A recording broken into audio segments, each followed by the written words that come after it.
Class 12 physics objective का आज जो मैं 50 सेट लाया और ये 50 क्वेश्चन जो मोस्ट इम्पोर्टेंट क्वेश्चन है। इसमें हो सकता है जो 35 से 40 लगभग क्वेश्चन लड़ ही जाएंगे, इसलिए आप जो है ये जो है पूरा कंप्लीट कर लीजिएगा और बड़ा ध्यान से जो सुनिएगा और इसको माइंड में सेट कर लीजिएगा। तो सबसे पहला क्वेश्चन है कि ऊष्मागतिकी के प्रथम नियम से संरक्षित होता है। तो क्या संरक्षित होता है? तो ऊष्मा के गति के प्रथम नियम से जो संरक्षित होता है वो है ऊर्जा।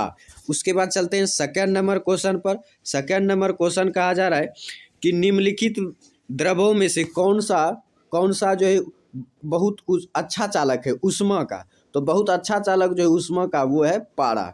तो बहुत अच्छा चालक है वो है पारा। उसके बाद चलते हैं थर्ड नंबर क्वेश्चन। तो थर्ड नंबर क्वेश्चन कहा जा रहा है कि निम्नलिखित में से किसकी ऊष्माधारिता सबसे अधिक होती है?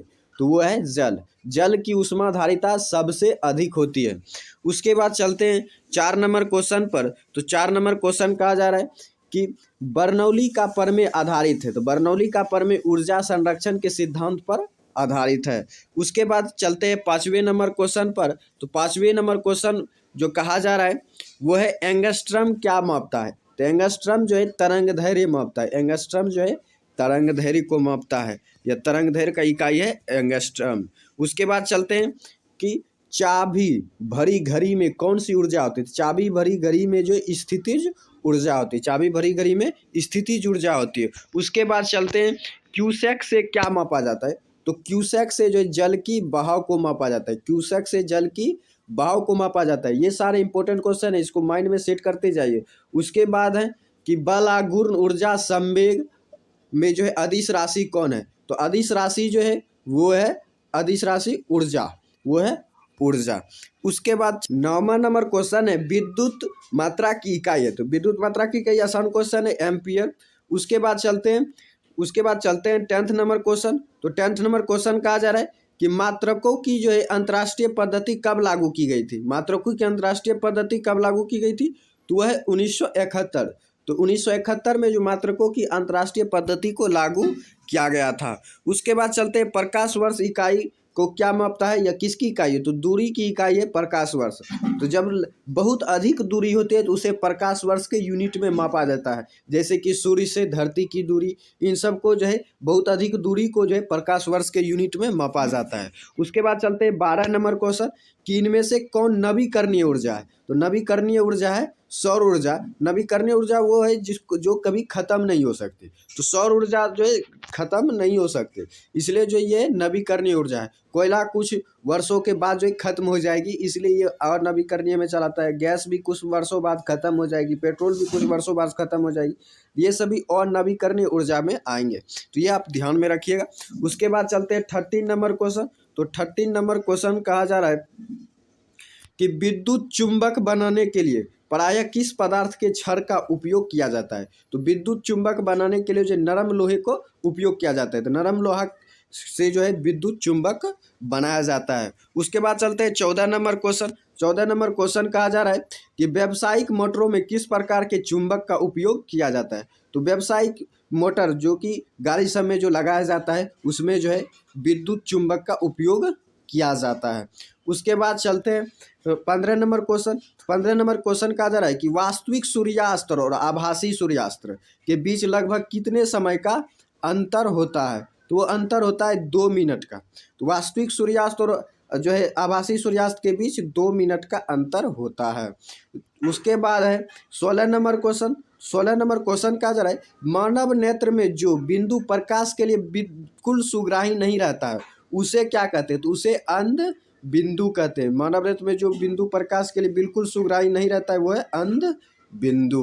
अब चलते हैं नेक्स्ट क्वेश्चन पर। प्रश्न है तेज प्रकाश में पुतली का आकार कैसा हो जाता है? तो तेज प्रकाश में पुतली का आकार जो है छोटा हो जाता है। अब चलते हैं नेक्स्ट क्वेश्चन पर 18 पर। तो 18 नंबर क्वेश्चन कहा जा रहा है कि कौन सा रंग है जो खतरे के सिग्नल को बताता है? तो वो है लाल रंग। लाल रंग हमेशा खतरे के सिग्नल में उपयोग किया जाता है।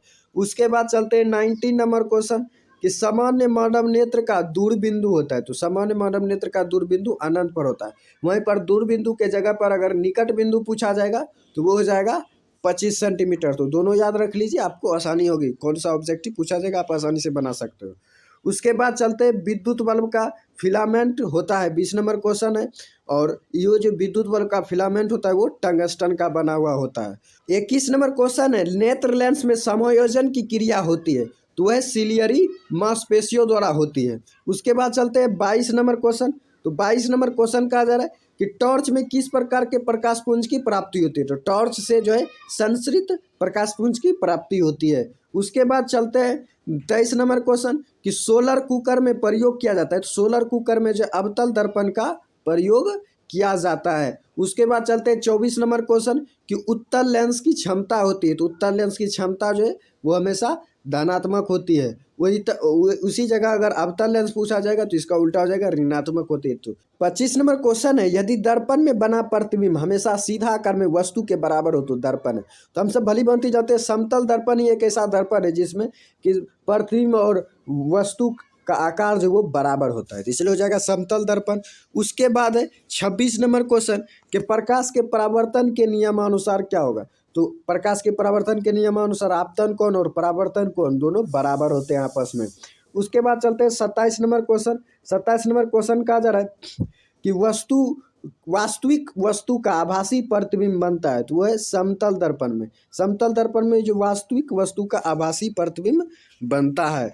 उसके बाद चलते हैं सूर्योदय और सूर्यास्त के समय जो है गोल दिखता है, गोला कैसा दिखता है, तो वो चपटा हुआ दिखता है, चपटा हुआ।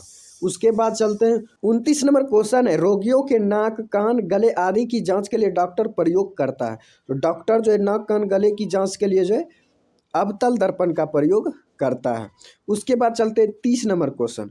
30 नंबर क्वेश्चन का जरा आँख की पुतली किस प्रकार कार्य करती है, तो आँख की पुतली परिवर्ती द्वारक की भांति कार्य करती है। उसके बाद चलते हैं 31 नंबर क्वेश्चन कि दीर्घ दृष्टि दोष वाला व्यक्ति के चश्मे में लगा होता है, तो उसमें लगा होता है उत्तल लेंस। यहीं पर निकट दृष्टि दोष पूछा जाता है तो वो होता है अवतल लेंस। उसके बाद चलते हैं दूरदृष्टि दोष वाला व्यक्ति क्या साफ साफ देख सकता है, तो जो नाम रहेगा दृष्टि दोष में वही वो साफ साफ देख सकता है। तो दूर दृष्टि दोष है तो दूर वाला वस्तु ये साफ साफ दिखेगा। वहीं पर निकट दृष्टि दोष पूछा जाता है तो निकट दृष्टि दोष में जो व्यक्ति निकट का ही वस्तु साफ साफ देख सकता है। अब है 33 नंबर क्वेश्चन, इंद्रधनुष किस प्रकार का स्पेक्ट्रम है, तो इंद्रधनुष जो है वो प्राकृतिक स्पेक्ट्रम है। उसके बाद चलते हैं 34 नंबर क्वेश्चन पर, विद्युत क्षेत्र का मात्रक क्या, चुंबकीय क्षेत्र का मात्रक क्या होता है, तो चुंबकीय क्षेत्र का मात्रक होता है टेस्ला। उसके बाद चलते हैं 35 नंबर क्वेश्चन। तो 35 नंबर क्वेश्चन कहा जा रहा है कि शारीरिक कार्यों को करने के लिए किस प्रकार की ऊर्जा का उपयोग किया जाता है, तो शारीरिक कार्यों को करने के लिए पेशीय ऊर्जा का उपयोग किया जाता है। उसके बाद चलते हैं कि कौन सी प्रक्रिया प्रकाश और ध्वनि दोनों में घटित नहीं होती है, तो वो है ध्रुवन की घटना। अपवर्तन की घटना जो ध्वनि भी करती है, विवर्तन की घटना ध्वनि भी करती है और प्रकाश भी करता है, परावर्तन की घटना भी प्रकाश और ध्वनि दोनों करती है। और ध्रुवन की घटना ऐसी है जो सिर्फ प्रकाश ही करती है, ध्वनि नहीं करती है। 37 नंबर क्वेश्चन है, किसी द्रव का उसके क्वथनांक से पूर्व उसके वाष्प में बदलने की प्रक्रिया को कहते हैं, तो वह वाष्पीकरण की क्वथनांक से पूर्व ही जो वह वाष्प में बदल जाता है। उसके बाद है 38 नंबर क्वेश्चन कि ऊर्जा ऊष्मा का सबसे अच्छा चालक है, तो ऊष्मा का सबसे अच्छा चालक चांदी तांबा सोना में है चांदी। उसके बाद है 39 नंबर क्वेश्चन कि किसी मनुष्य के शरीर का तापक्रम होता है, तो वो होता है 98 डिग्री। किसी मनुष्य के शरीर का सामान्य तापक्रम जो होता है वो 98 डिग्री होता है। उसके बाद चलते हैं कि 40 नंबर क्वेश्चन पर कि निम्नलिखित में से किस द्रव का घनत्व जो है सबसे कम होता है, तो वो होता है पेट्रोल है, स्वच्छ जल नहीं पेट्रोल है। कि निम्नलिखित में से किस द्रव का घनत्व सबसे अधिक होता है, तो वो है पेट्रोल। 41 नंबर क्वेश्चन है, सूर्य की ऊर्जा उत्पन्न होती है, तो सूर्य की ऊर्जा नाभिकीय संलयन द्वारा उत्पन्न होती है, क्योंकि सूर्य में हमेशा नाभिकीय संलयन की क्रिया होती रहती है। उसके बाद चलते हैं 42 नंबर क्वेश्चन। तो 42 नंबर क्वेश्चन है कि श्यानता की इकाई है, तो श्यानता की इकाई है प्वाइज, या इसको वाइज भी बोल सकता है। और ये एक साइंटिस्ट का नाम था, उन्हीं के सम्मान में जो श्यानता की इकाई का नाम रखा गया है। उसके बाद चलते हैं 43 नंबर क्वेश्चन। 43 नंबर क्वेश्चन है, वह कौन सा बल है जिसके कारण पिंड धरती की केंद्र की ओर खींचा चला जाता है, वो है गुरुत्वाकर्षण कर्षण बल। उसके बाद है पास्कल की इकाई है, तो पास्कल की इकाई जो है दाब की इकाई है। पास्कल जो इकाई है वो है दाब की, दाब के ऐसे मात्रक पास्कल होता है। उसके बाद चलते हैं 44 नंबर क्वेश्चन हो गया। अब चलते हैं 45 नंबर क्वेश्चन पर। तो 45 नंबर जो क्वेश्चन कहा जा रहा है कि गुरुत्वाकर्षण के सार्वभौमिक नियम का प्रतिपादन किसने किया, तो वो किया था न्यूटन ने। गुरुत्वाकर्षण का जो नियम दिया था वो न्यूटन ने दिया था।